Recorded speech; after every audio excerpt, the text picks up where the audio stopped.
Welcome to the Slop Farm. Enjoy the video. You begin by confirming prerequisites. Make sure your Roku runs OS X.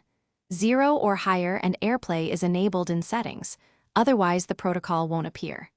Next, connect both your Roku and your iPhone or Mac to the same Wi-Fi band, preferably 5 GHz for stability. Once done, restart both devices to clear transient issues and open the Roku AirPlay menu. You will now initiate a connection from your iPhone or Mac to discover the Roku device. You should now handle authentication and network policies that commonly block AirPlay.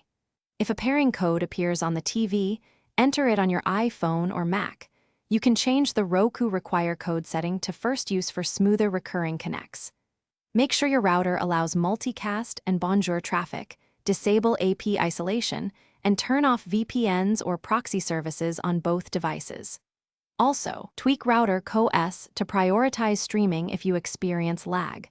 These steps fix discovery and permission issues. You finish by initiating AirPlay from your device. Use Control Center on iPhone or the AirPlay icon in supported apps on Mac, then select your Roku. If the connection fails, immediately reboot the router, forget and rejoin the Wi-Fi on both devices, and repair AirPlay from scratch to clear cached credentials.